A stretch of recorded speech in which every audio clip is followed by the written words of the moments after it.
Water convention 1998। यह convention खतरनाक रसायनों और कीटनाशकों के अंतरराष्ट्रीय व्यापार को नियंत्रित करने के लिए बनाया गया है। 1998 में अपनाया गया और 2004 में क्या हुआ, लागू हुआ था। मुख्य उद्देश्य क्या है, खतरनाक रसायनों के अंधाधुंध व्यापार को रोकना, यानी कि जो भी खतरनाक रसायन है उसके व्यापार को रोकना।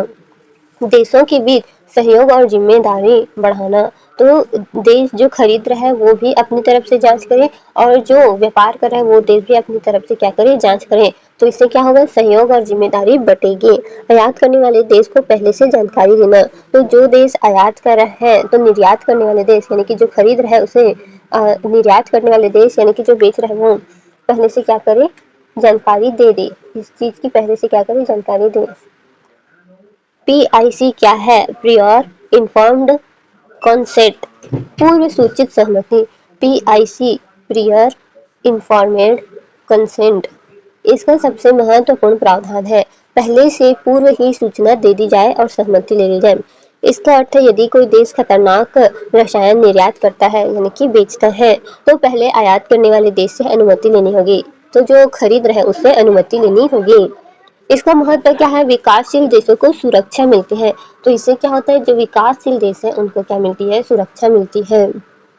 बिना जानकारी के जहरीले रसायन नहीं भेजे जा सकते, तो बिना उनकी अनुमति के क्या है, रसायन नहीं भेजे जाएंगे। पारदर्शिता बढ़ेगी।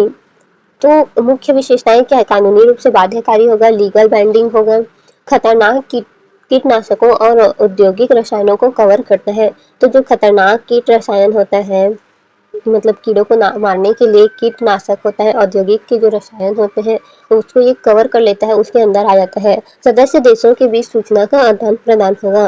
प्रत्येक देश को राष्ट्रीय प्राधिकरण नियुक्त करना होगा, तो हर देश क्या होगा, राष्ट्रीय प्राधिकरण होगा। राष्ट्रीय प्राधिकरण, राष्ट्रीय प्राधिकरण होगा। उदाहरण के लिए मान लीजिए कोई देश प्रतिबंधित कीटनाशक निर्यात करना चाहता है तो वह सीधे नहीं भेज सकता, उससे पहले आयातक देश से पूछना होगा कि वह इसे स्वीकार करेगा या नहीं। तो बिना उसके अनुमति के, आयात करने वाले की अनुमति से बेचने वाला जो निर्यात कर रहा है वो उसकी अनुमति से नहीं बेच सकता। Stockholm convention, Stockholm convention 2001। यह convention president organic pollutants POP pop को नियंत्रित करने के लिए बनाया गया है। 2001 में अपनाया गया और 2004 में क्या हुआ, लागू हुआ था। तो स्टॉकहोम जो है पॉप को नियंत्रित करने के लिए, परसिस्टेंट ऑर्गेनिक पोल्यूटेंट को नियंत्रित करने के लिए 2001 में अपनाया गया था, 2004 में क्या हुआ, लागू हुआ था। पॉप क्या होते हैं, लंबे समय तक पर्यावरण में बने रहते हैं, भोजन श्रृंखला में जमा होते हैं, मानव स्वास्थ्य के लिए बहुत हानिकारक होते हैं। उद्देश्य पॉप का उत्पादन और उपयोग समाप्त करना, मानव स्वास्थ्य और पर्यावरण की रक्षा करना।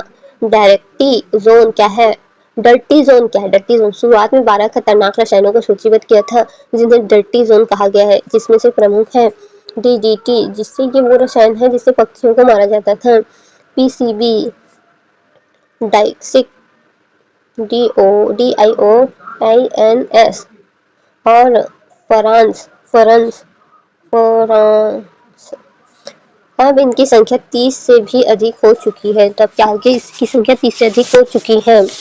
विशेषता क्या है, कानूनी रूप से बाध्यकारी होता है, देशों को नेशनल इम्प्लीमेंटेशन प्लान बनाना होता है, तो देशों को क्या होता है, नेशनल इम्प्लीमेंटेशन प्लान बनाना होता है। पॉप के उत्पादन, उपयोग, आयात निर्यात पर प्रतिबंध या नियंत्रण, तो पॉप का जो उत्पादन है, उपयोग है, आयात या निर्यात पर जो प्रतिबंध या नियंत्रण है वो।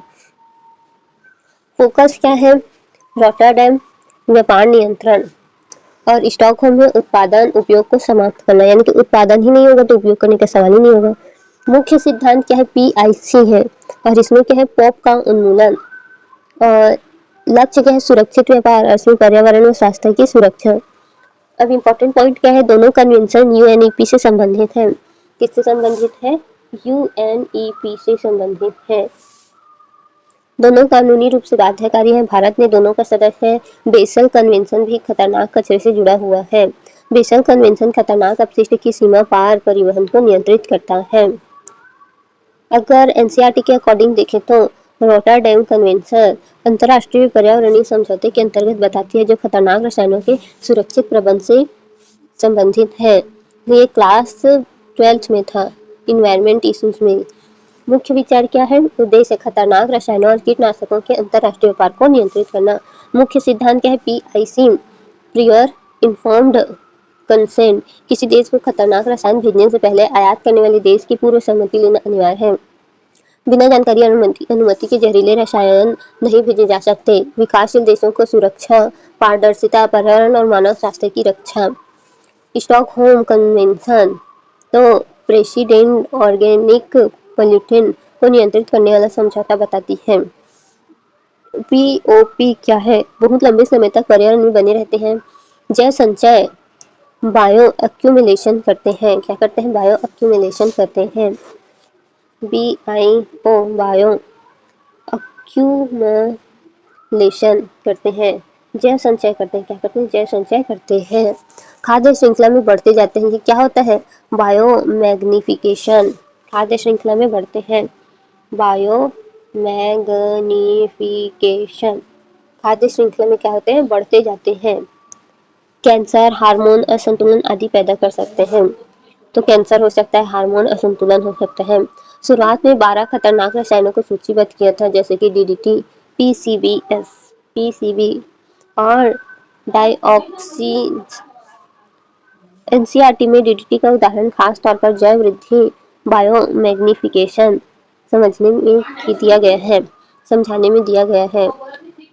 विषय रॉटरडैम खतरनाक रसायनों का व्यापार, स्टॉकहोम POP का उन्मूलन, फोकस पूर्व सहमति, उत्पादन व उपयोग समाप्त करना, लक्ष्य सुरक्षित व्यापार, पर्यावरण स्वास्थ्य सुरक्षा।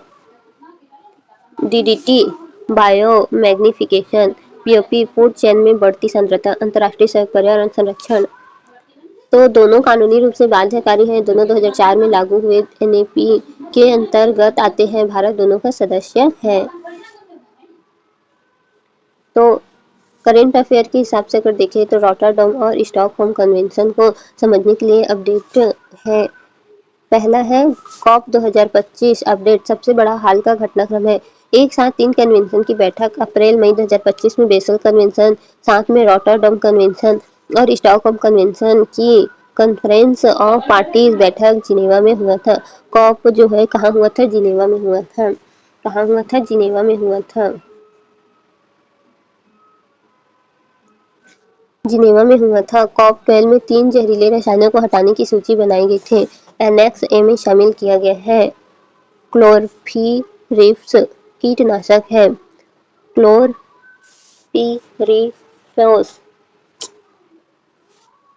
पॉप की लिस्टिंग में COP 12 में 3 जहरीले रसायन हटाने की सूची थी। पहला था क्लोरपाइरिफोस कीटनाशक है ये, और long chain polyfluoroalkyl acid LCPFCAS medium chain जो है क्लोरीनेटेड पैराफाइन MCCP, ये अब धीरे धीरे उत्पादन और उपयोग से हटाए जाएंगे। ये बड़े फॉरएवर केमिकल है जो पर्यावरण में लंबे समय तक रहते हैं। इंडिया का रुख क्या था, यानी कि डिबेट? भारत ने विशेष रूप से क्लोरोपाइरीफोस के स्टॉकहोम कन्वेंशन में शामिल होने का विरोध किया। कारण, यह कृषि में उपयोगी माना जाता है और वैकल्पिक सुरक्षित विकल्प कम है। इससे करंट अफेयर्स में युद्ध विरोध की नीतिबद्ध दलीलें देखी गई। रोटरडैम कन्वेंशन इंफॉर्मेशन शेयरिंग में प्रगति, कुछ रसायनों को एनेक्स 3 में जोड़ा गया। COP 12 में इन 2 रसायनों को रोटरडैम सूची में शामिल किया गया, कार्बोसल्फान और फेंथियन। इससे अब इन पर पेरियर इन्फॉर्म्ड कंसेंट PIC लागू होगा। तो क्या होगा? रोटरडैम में बहस, असहमति। कुछ देशों ने पूछा कि डेटा साझा करना जबरदस्ती क्यों? इस वजह से क्लोरोपाइरीफोस जैसे रसायन को रोटरडैम से जोड़ने में तत्काल सर्वसम्मति नहीं बन पाई। यह एक ट्रांसपेरेंसी और ट्रेड रिस्ट्रिक्शन का मुद्दा बन गया, जो करंट अफेयर के लिए बहुत अच्छा है। ग्लोबल इन्वायरमेंटल एजेंडा की लीगल लार्ज पिक्चर। इस कॉप के साथ अब वैश्विक स्तर पर रसायनों और कचरे की सुरक्षित प्रबंधन पर जोर बढ़ा है। केमिकल पॉप वेस्ट को एक साथ देखा जाने का लगा है। करंट अफेयर की दृष्टि से एग्जाम फ्रेंडली की point. Chlorpyrifos LCPFCA MCCP annex A में शामिल है। इंडिया ने क्लोरपाइरीफोस इंक्लूशन पर आपत्ति जताई। पॉप अब सिर्फ डीडीटी नहीं, बड़े बड़े पर्यावरण खतरों में से भी है।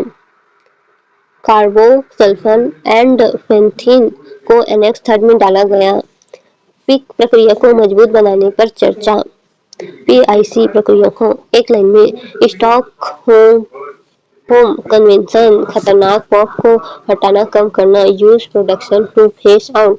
रोटरडैम कन्वेंशन खतरनाक रसायनों पर पहले से जानकारी देना और अनुमति लेना। निम्नलिखित में से कौन सा कथन स्टॉकहोम कन्वेंशन के संदर्भ में सही है? यह जैव विविधता संरक्षण से संबंधित है। नहीं, यह स्थायी कार्बन प्रदूषण पॉप को नियंत्रित करता है। यह पूर्व सूचित सहमति PIC के सिद्धांत पर आधारित है। तो ये क्या करता है? PIC के सिद्धांत पर आधारित है। तीसरा तो है ही, स्थायी कार्बन प्रदूषण पॉप को नियंत्रित करता है, तो तीनों हो सकता है, शायद डी होगा।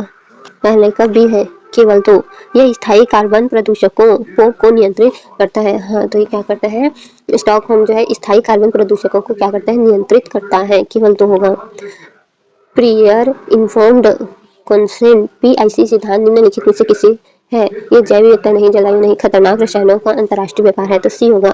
दूसरा का सी होगा। दूसरा का सी सही है।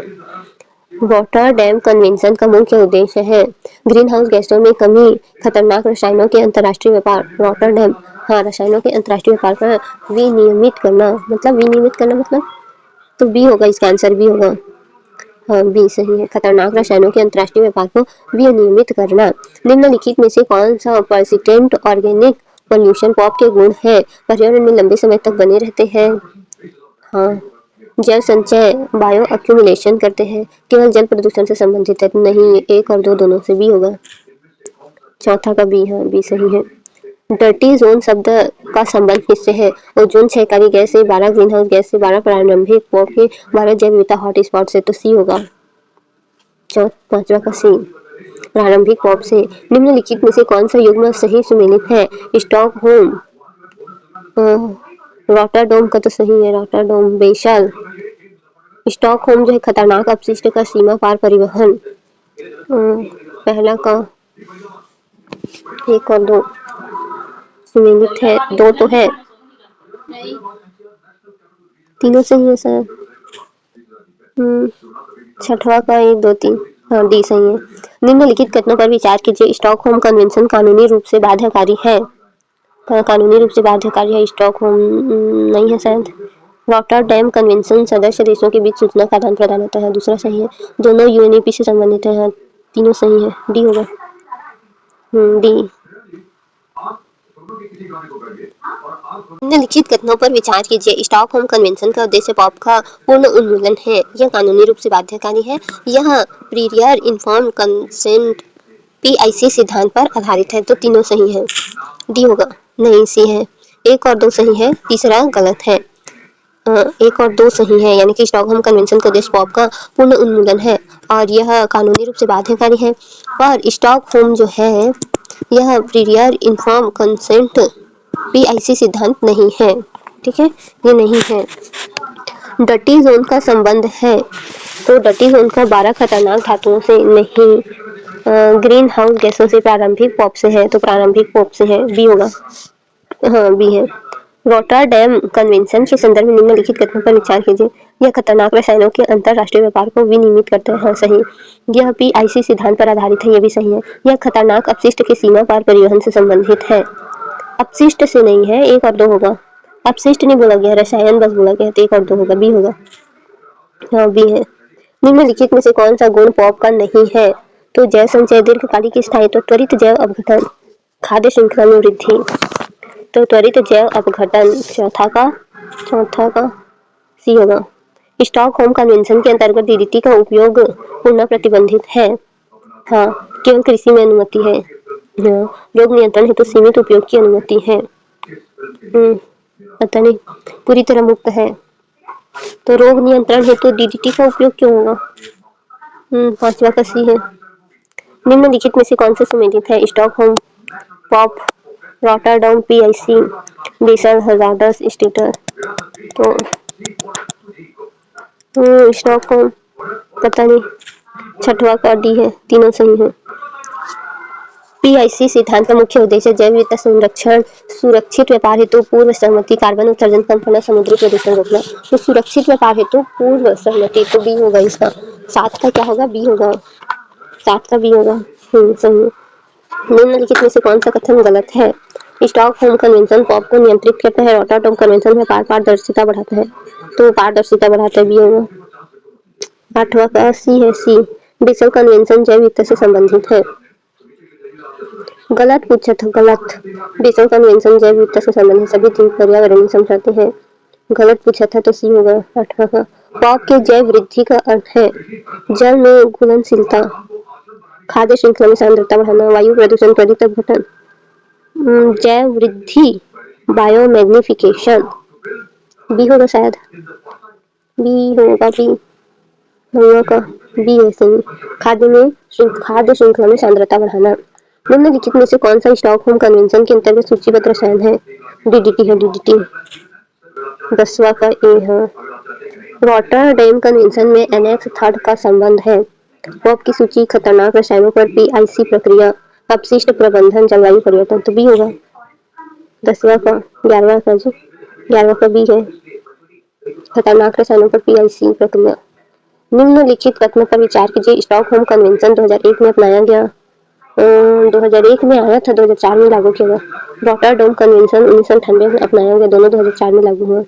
तीनों सही है शायद, डी होगा। 12 का डी है। पॉप मानव शरीर में मुख्यतः किस कारण से जमा होते हैं? उच्च जल विविधता, वसा में घुलनशीलता, त्वरित विघटन, उच्च वाष्पशीलता। क्या होगा? पॉप मानव शरीर में मुख्यतः त्वरित विघटन, वसा में घुलनशीलता। पता नहीं। 13 का होगा, बी है 13 का, वसा में घुलनशीलता। निम्नलिखित में से कौन सा युग्म गलत सुमेलित है? स्टॉकहोम पॉप, रॉटरडैम पीआईसी गलत बोला है। Basel ozone layer, Stockholm dirty zone. तो सी होगा शायद, 14 का सी है, 14 का। निम्नलिखित कथनों पर विचार कीजिए। स्टॉकहोम कन्वेंशन उत्पादन और उपयोग को चरणबद्ध समाप्त करने का प्रयास करता है। रॉटरडैम कन्वेंशन खतरनाक रसायनों के व्यापार में सूचना साझा करने को बढ़ावा देता है। सूचना साझा करने, हाँ, दोनों संयुक्त राष्ट्र पर्यावरण कार्यक्रम यूएनईपी से संबंधित है। यूएनईपी से संबंधित है। सही। तीसरा तो सही है, दूसरा भी सही है। सी होगा शायद, डी होगा। स्टॉकहोम कन्वेंशन उत्पादन और उपयोग को चरणबद्ध समाप्त करने का प्रयास है। रॉटरडैम कन्वेंशन खतरनाक रसायनों के व्यापार में सूचना साझा करने को बढ़ावा देता है, दोनों संयुक्त राष्ट्र पर्यावरण कार्यक्रम यूएनईपी से संबंधित है। तो तीनों सही है, डी होगा।